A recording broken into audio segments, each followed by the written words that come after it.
Et si je te disais que si elle fait semblant de s'en moquer, c'est parce qu'elle sait que tu tiens encore à elle? Et si je te disais qu'elle ne pense à toi que lorsque tu cesses de penser à elle? Et si je te disais que si tu as perdu toute cette partie, ce n'est pas parce que tu n'étais pas à la hauteur, mais parce que tu as fait d'elle tout? Elle n'est pas froide par hasard, elle est calculatrice. Et le jour où tu comprendras que ta valeur n'est pas quelque chose que tu prouves, mais quelque chose qui t'appartient, tout change. Commentez, je reprends confiance en moi. Ci-dessous si vous êtes prêt à reprendre le contrôle. On vous a menti, sans cesse. On vous a dit qu'elle apprécierait vos efforts. On vous a dit que plus vous vous investiriez, plus elle vous aimerait. On vous a dit que la vulnérabilité la retiendrait. Et pourtant, vous voilà, brisé, ignoré, à la regarder passer à autre chose comme si vous n'aviez jamais existé. Tous les hommes qui écoutent ceci, connaissant ce sentiment. Vous vous investissez corps et âme en elle, attention, temps, énergie.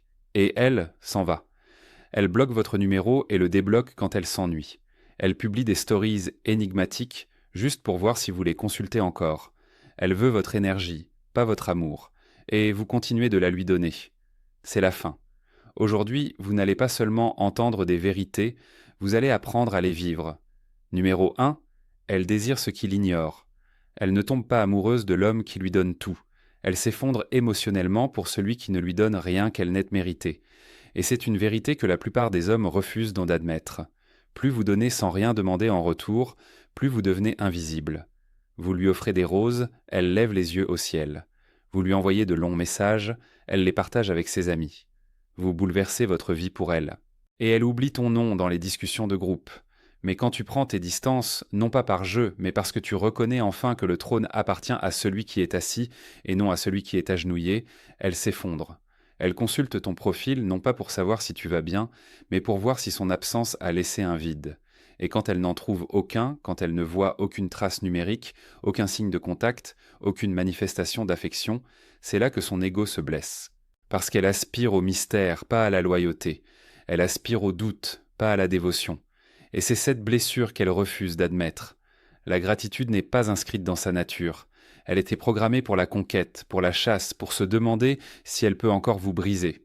Et chaque fois que vous vous laissez aller, vous vous rendez jetable. Vous le remarquerez. Plus vous êtes constant, plus elle tarde à répondre. Plus vous êtes aimant, plus elle retient son affection. Plus vous êtes disponible, plus elle vous considère comme insignifiant. Pourquoi ? Parce que, dans son monde, la valeur se mesure à l'imprévisibilité. L'homme qui ne répond pas à ses messages pendant des heures est perçu comme puissant. L'homme qui dit non sans culpabiliser est considéré comme précieux.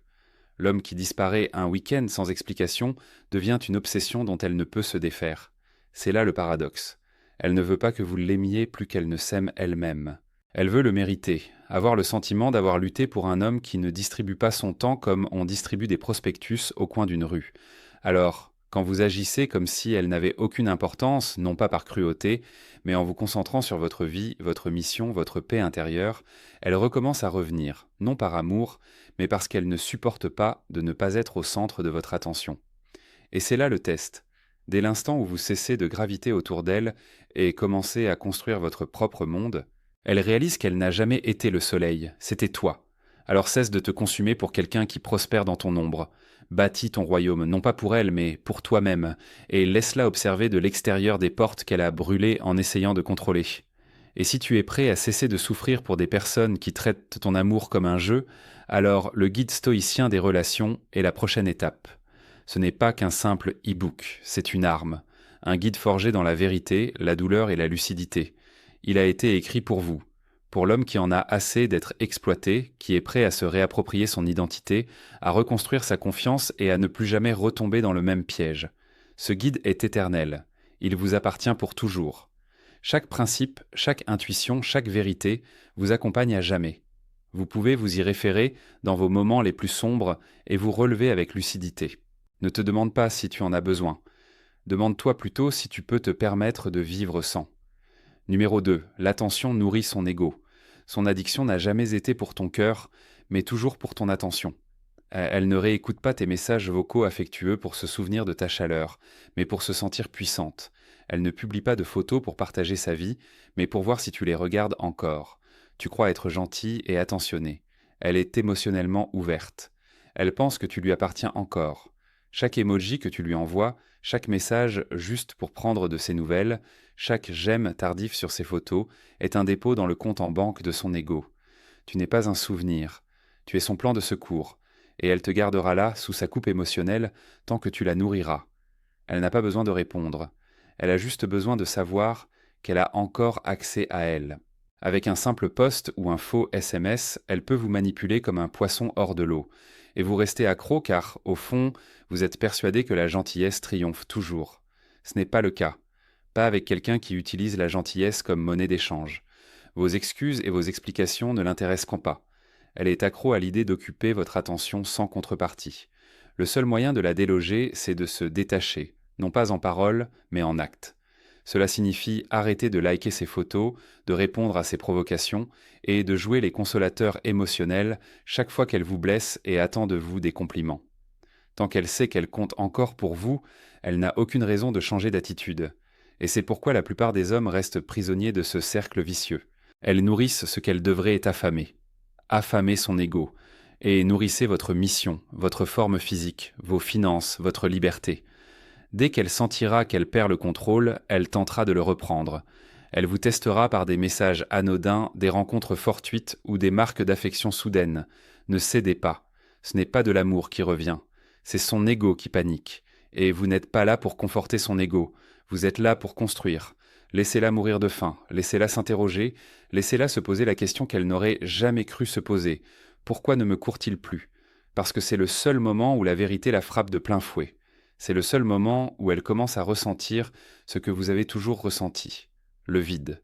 Et quand elle le ressentira, alors seulement vous pourrez enfin être libre. Numéro 3, le silence ébranle son contrôle. Elle ne panique pas quand vous vous disputez, elle panique quand vous cessez de vous expliquer.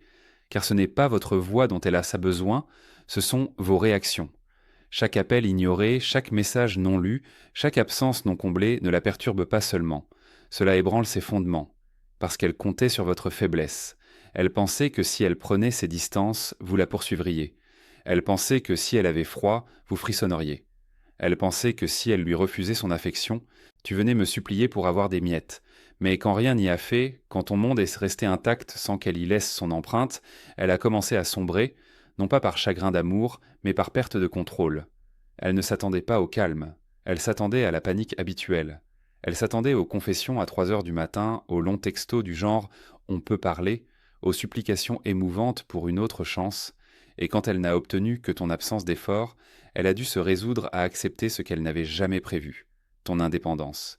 Et c'est cette douleur qu'elle ne confie jamais à ses amis, cette souffrance qui ne vient pas de tes mots, mais de ta disparition de son histoire, quand elle actualise son fil d'actualité et ne voit pas ton nom, quand elle consulte ses messages et que votre conversation semble figée, quand elle flirte avec d'autres et que cela ne semble pas te retenir. C'est alors que le doute se mue en regret et le regret en obsession, car vous avez interrompu son cycle. Elle voulait contrôler et vous lui avez infligé des conséquences. Elle voulait vous punir par son absence et vous avez accueilli son absence par la paix. Et soudain tout ce qu'elle croyait savoir sur le pouvoir émotionnel s'est effondré. Ce n'est pas la perspective de vous perdre qui l'inquiète. C'est la terreur de ne plus jamais pouvoir vous atteindre. Voilà pourquoi elle revient. Non pas par amour, mais parce que son influence s'est éteinte. Parce que lorsque tu es parti sans laisser de porte entr'ouverte, elle a perdu l'emprise qu'elle croyait immuable. Voilà le vrai désespoir. Elle ne pleure pas la relation. Elle pleure la perte de cette laisse qu'elle pensait te retenir prisonnier. Et maintenant, chaque fois qu'elle entend ton nom, chaque fois qu'elle voit une photo de toi, chaque fois que quelqu'un mentionne ta présence, elle se porte à merveille. Elle ne sourit pas. Elle brûle, non de désir mais de défaite, car elle a tenté de manipuler un homme qui a fini par se désintéresser d'elle, telle une marionnette. À présent, elle réalise qu'elle n'a pas seulement perdu un homme, elle a perdu un homme. Elle ne pourra plus jamais le contrôler. Numéro 4, l'indisponibilité émotionnelle l'emporte. L'homme qui ne cède pas est celui qu'elle ne peut oublier. C'est lui qui était resté imperturbable au milieu du chaos qu'elle a engendré. Celui qui n'a pas riposté à ses crises de colère. Celui qui n'a pas supplié lorsqu'elle s'est repliée sur elle-même, celui qui a simplement continué son chemin, la tête haute et la sérénité intacte. Et c'est cet homme qui reste gravé dans sa mémoire, non pas parce qu'il lui a tout donné, mais parce qu'il ne lui a pas offert la satisfaction de le briser. Voyez-vous, la maîtrise de soi n'est pas de l'apathie, c'est le pouvoir. Ce n'est pas qu'il soit insensible, c'est qu'il s'est entraîné à privilégier l'action à l'impulsion. Et cela la terrifie. Car dès qu'elle voit un homme qui ne réagit pas à ses manœuvres, elle comprend qu'elle n'a plus aucun moyen de la manipuler, plus aucun bouton à actionner, plus aucune ficelle à tirer. Ses tactiques santé sont inefficaces, ses schémas de pensée échouent, et soudain, elle se retrouve face à face avec la seule chose qu'elle ne peut contrôler, un homme qui se maîtrise. Cet homme devient une obsession. Non pas qu'il le veuille, mais parce que sa stabilité est addictive. Dans un monde où la plupart des hommes sont émotionnellement instables, il fait figure d'exception. Il ne se bat pas pour un amour qui le dévalorise, il ne court pas après ce qui le manque de respect. Il ne se perd pas à essayer de conquérir une femme qui n'a jamais eu l'intention de rester. Il vit simplement selon ses propres règles, et lorsqu'elle s'en va en attendant une réaction, elle n'entend plus que l'écho de ses pas. Aucune poursuite, aucun suivi, aucun adieu dramatique, juste l'absence, et cette absence devient sa punition. Non pas parce qu'il avait l'intention de la blesser, mais parce qu'elle ne s'attendait pas à perdre l'accès à un homme qui avait enfin appris à s'apprécier. Voilà à quoi ressemble la discipline émotionnelle. Ni cri, ni dispute, ni justification, juste s'éloigner quand le respect, elle disparaît, privilégiant sa propre croissance à la validation, tellement concentrée sur son évolution que l'on ne remarque même plus ses tentatives pour vous ramener à elle. Et elle essaiera, elle vous testera, elle enverra des signaux subtils. Elle utilisera la nostalgie comme appât, mais vous ne mordrez pas à l'hameçon car vous êtes passé du stade où vous aviez besoin d'elle à celui où vous avez compris qu'elle n'était jamais bonne pour votre avenir. C'est le pouvoir qu'elle n'aurait jamais imaginé que vous pourriez développer.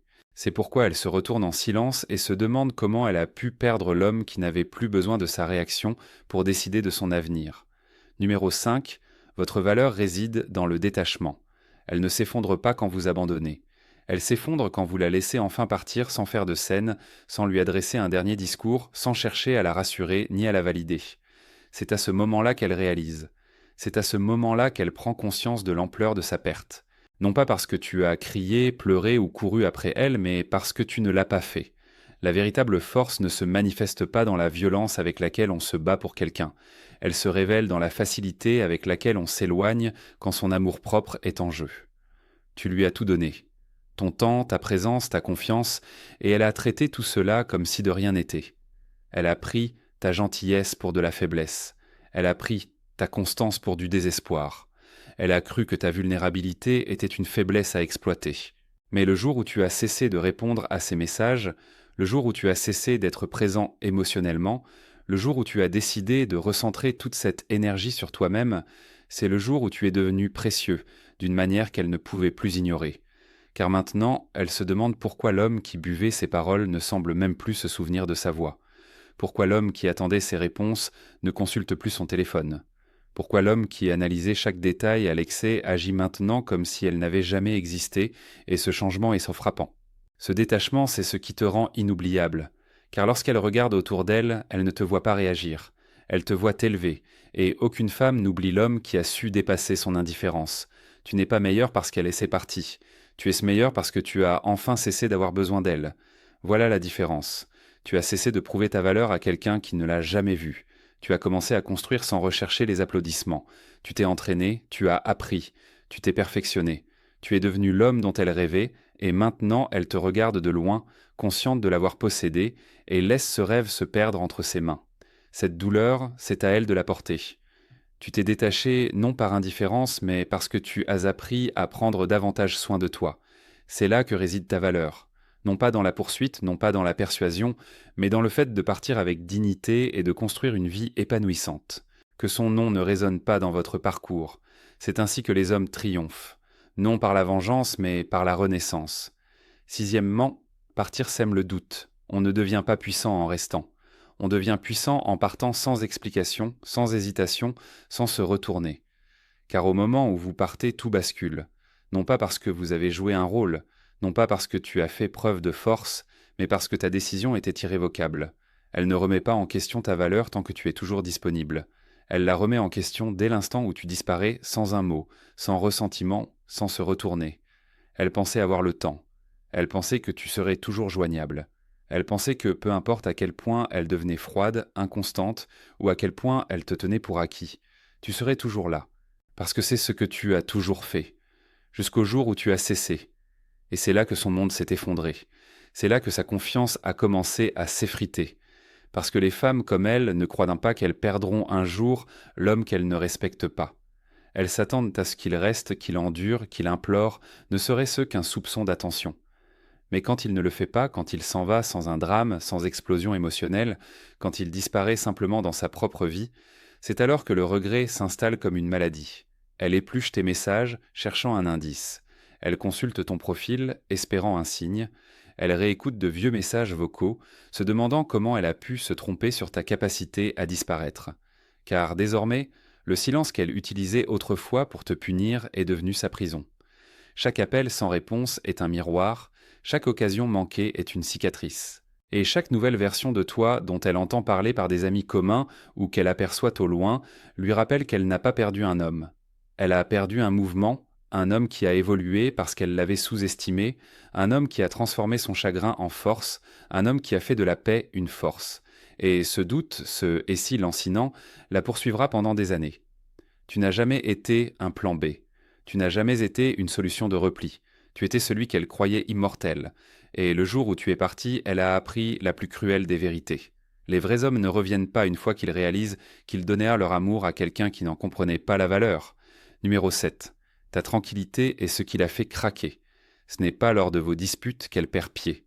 C'est lorsque tu cesses d'être affecté. Dès l'instant où elle comprend que tu ne réagis plus, que tu ne cherches plus, que tu n'essayais plus de te justifier.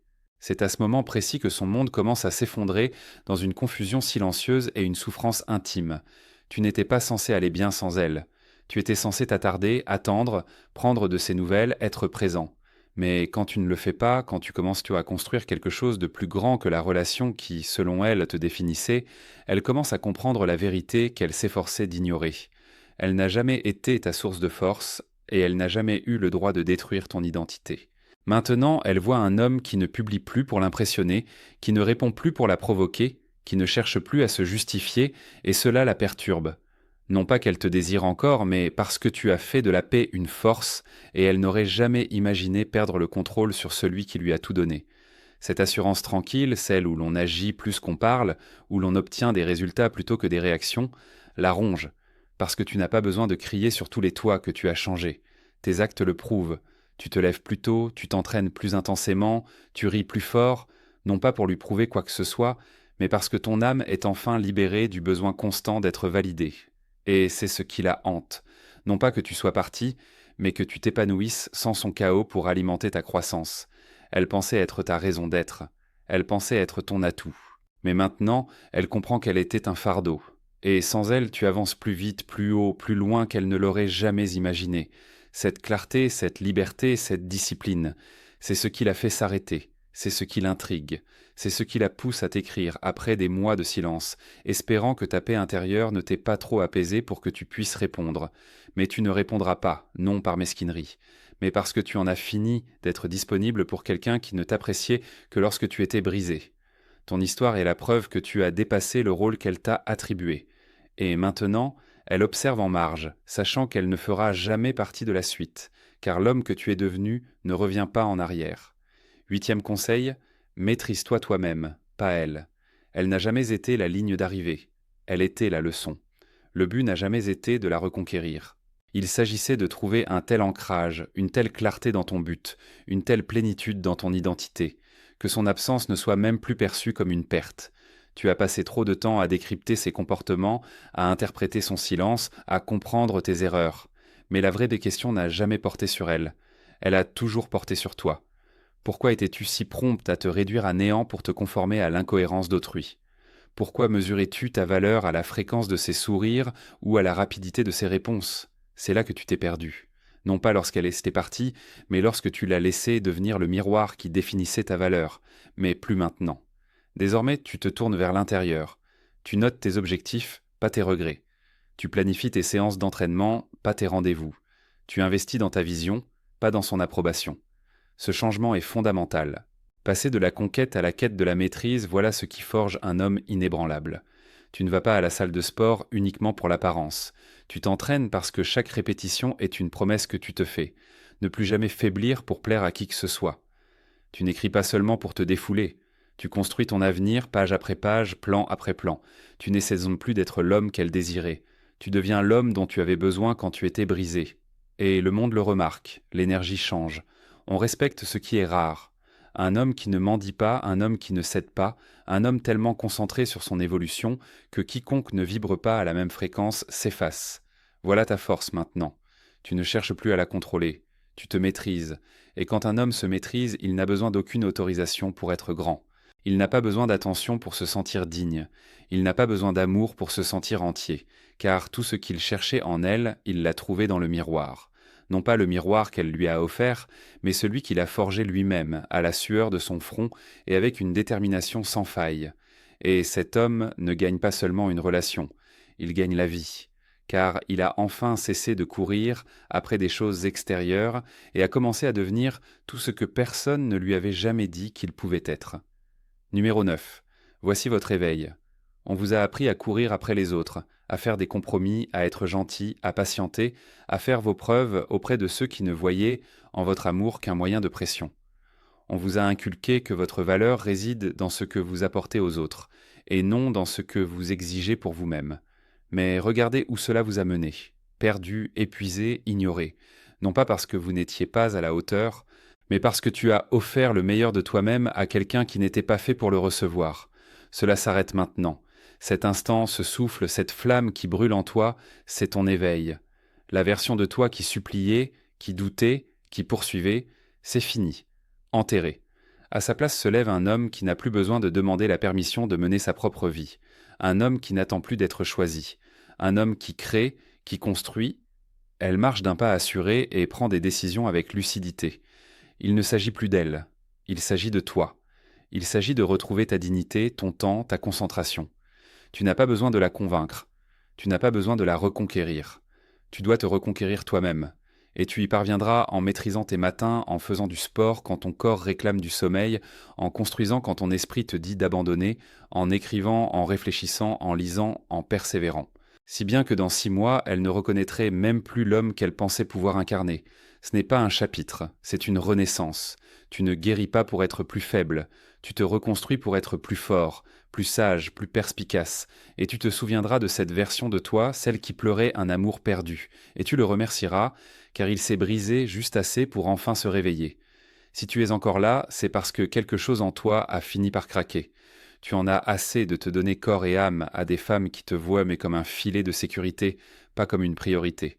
Tu en as assez de supplier, de t'expliquer, de faire tes preuves pour être rejeté dès que tu cesses de flatter son ego. Et maintenant, tu le sens. Cette sensation étrange au fond de toi. Cette petite voix qui te dit « ça suffit ». Ce n'est pas seulement de la douleur, c'est de la force. C'est ta force qui renaît. Alors, si tu en as fini de vivre dans la confusion, si vous en avez assez de perdre votre temps à courir après des femmes qui ne vous offriraient aucune loyauté, alors le guide des relations stoïques est fait pour vous.